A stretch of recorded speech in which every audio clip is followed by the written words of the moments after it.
Duterte's war on drugs, explained. From July 1st to August 30th of this year, 550,000 houses were visited, 12,900 suspects arrested, 800 search warrants implemented, 895 suspects killed, and 626,000 drug user and pushers surrendered. This means that 97.8% surrendered, 2% arrested, and only 0.14% killed. What about the accusation of extrajudicial killings? Did Duterte condone extrajudicial killings? This has been shown to be not true. In fact, in his inaugural speech he said, "As a lawyer and a former prosecutor, I know the limits of the power and authority of the president. I know what is legal and what is not. My adherence to due process and the rule of law is uncompromising." And in his State of the Nation address he said, To our police officers and other officials, do your job, and you will have the unwavering support of the office of the president. I will be with you all the way. Abuse your authority, and there will be a hell to pay.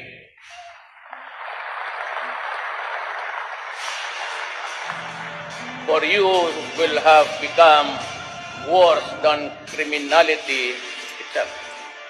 I order the National Police Commission to hasten the conduct of investigation and adjudication of administrative cases against police officers involved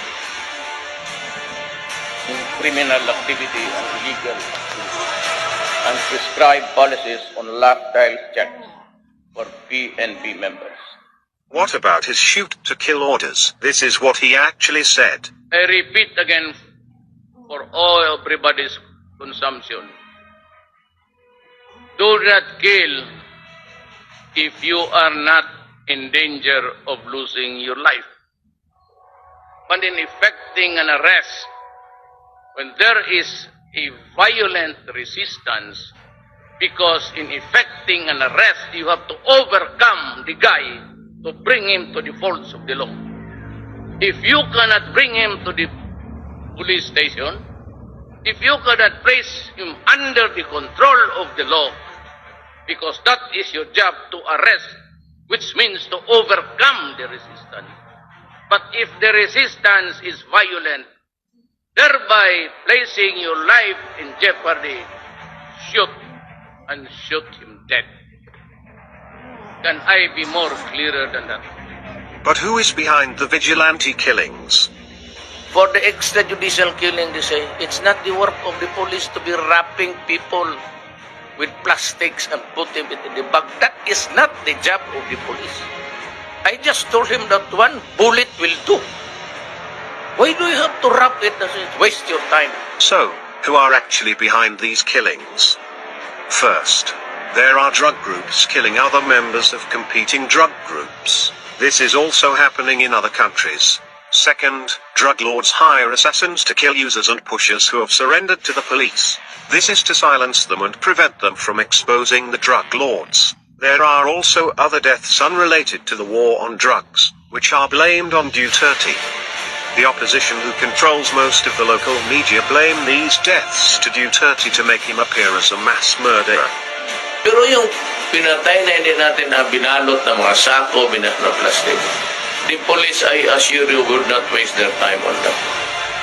So kung pati ba naman yan isalay ninyo na wala akong kamuang-muang, pakisali na lang po sa namatay ng lahat dyan sa punerarya, pati yung may mga cancer, isali na lang ninyo. May mga diabetes, may mga...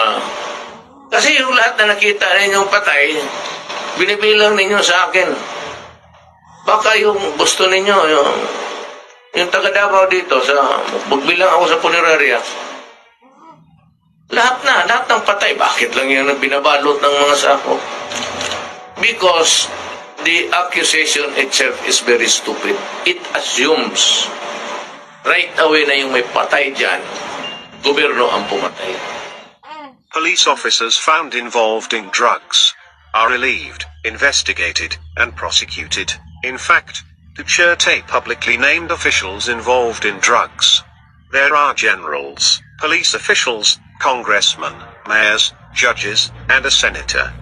Drug lords and public officials involved in drugs are now trying to bring the fight in the international arena due to the fact that 91% of the Filipinos support Duterte. Will they succeed?